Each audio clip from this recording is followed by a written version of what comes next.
नमस्कार मंडळी, आज आपण आता इथे करतोय चण्याच्या डाळीच्या भज्या. मुगाची डाळ आणि चण्याची डाळ मिक्स घेतली आहे. मिक्सर मध्ये दरदरीत वाटून घ्यायची. आता ह्याला सकाळपासून भिजवत ठेवली होती पाण्यामध्ये. मिरची पावडर घेतली आहे मस्त एव्हरेस्टची. हळद घेणार आहे आपण ह्याच्यामध्ये. धने जिरे पावडर. बस आता आपण टाकतोय ह्याच्यामध्ये मीठ चवीनुसार. ठीक आहे. मस्तपैकी आपली डाळ मिक्सर मध्ये आपण दरदरीत वाटून घेतली आहे.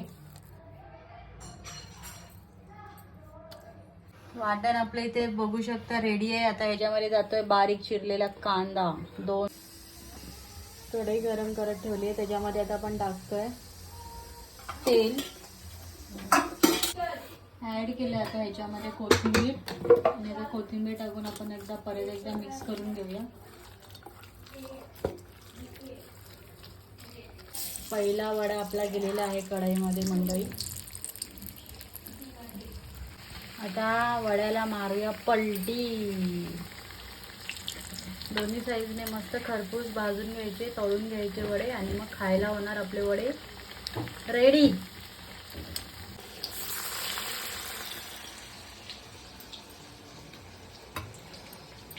मस्त गरमागरम आपले डाळ वडे रेडी आहेत. नक्की ट्राय करा घरी तुम्ही रेसिपी ही. मस्त कुरकुरीत झालेले आहेत. गरम आहे, चटका लागतो.